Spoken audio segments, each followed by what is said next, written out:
Have you ever come across an idea, a simple rule that's used by, say, Wall Street investors, but also by world-class athletes and best-selling authors? It sounds kind of strange, right? Well, there is one.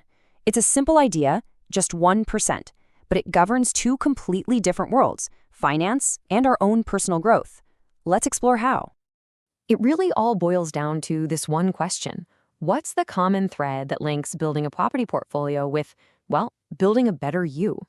The answer is this shared understanding of how small, consistent advantages, they lead to huge results, and it's called the 1% rule.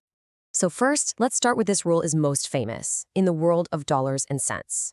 For real estate investors, the 1% rule is a foundational tool, something they use to make quick, really critical decisions. The rule itself is actually beautifully simple. For a property to be a potentially good investment, its gross monthly rent should be at least 1% of its total purchase price. It's just a fast, back-of-the-napkin calculation to see if it's even worth a closer look. So, to make this crystal clear, if you buy a rental property for, say, $200,000, this rule suggests you should be able to charge at least $2,000 a month in rent. See, it gives you a quick benchmark to see if the property's income has a chance of covering its mortgage and all the other expenses. But here's the crucial part. It's just that, a benchmark. Think of it as a simple filter. If a property doesn't meet this initial test, you can just pass on it without wasting any more of your time, and you can focus on more promising options. But as any savvy investor knows, this rule definitely doesn't tell the whole story. It's a starting point, not the finish line. I mean, it completely ignores major factors like property taxes, insurance, surprise maintenance costs, and, fluctuating interest rates. A deeper analysis is always needed to see the true potential of an investment.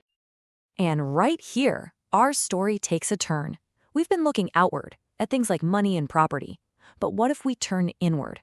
What if the most powerful application of this rule has nothing to do with any external assets and everything to do with the most valuable one you'll ever have?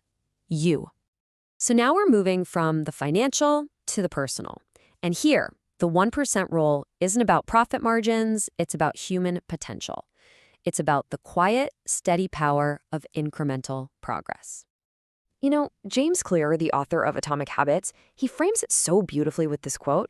Just like money in a savings account, our habits, our small daily actions, they compound over time. The effects might seem totally invisible day to day, but the long-term results, they can be absolutely staggering. This is the heart of the personal 1% rule.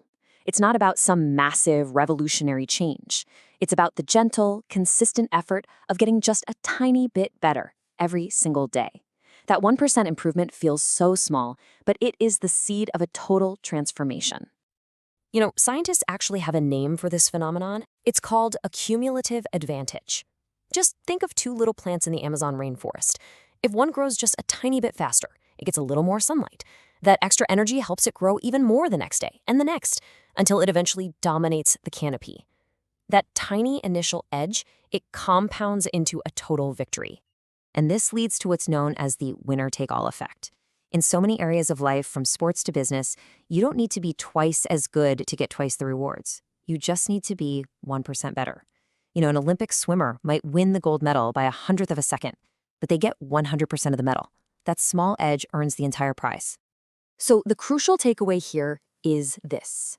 That tiny 1% advantage, when it's maintained consistently over time, that is what separates the good from the great. It's not about a single heroic effort. It's about the quiet discipline of daily incremental improvement. Okay, so this all sounds wonderful, right? But how do we actually do it? How do we build a system in our own lives for this kind of quiet, powerful growth? Well, the answer, maybe counterintuitively, is to think smaller. The key is to make that first step so easy, so simple, that you can't possibly say no.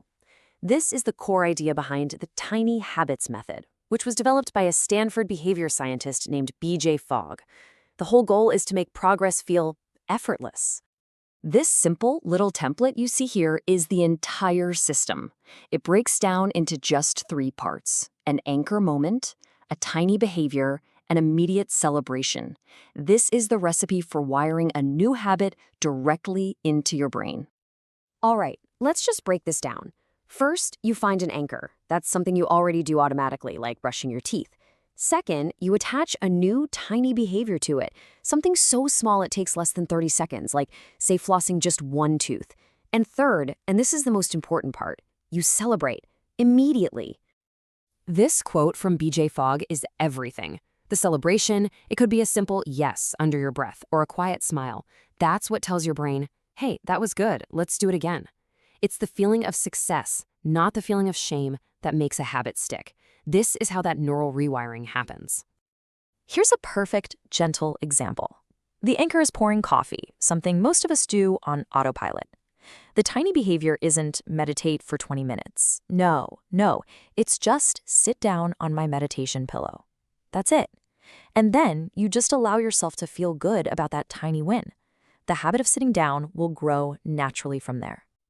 So let's bring these two worlds back together, the financial and the personal, and just see the universal truth that they both reveal.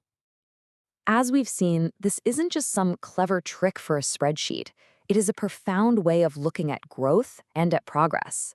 It's a philosophy, one that's built on patience, on consistency, and on the really surprising power of the small. And this is the ultimate takeaway. The underlying force is the same.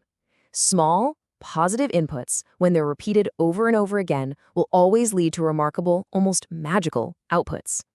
This is true for our wealth, and it is absolutely true for our well-being. So I'll just leave you with this question.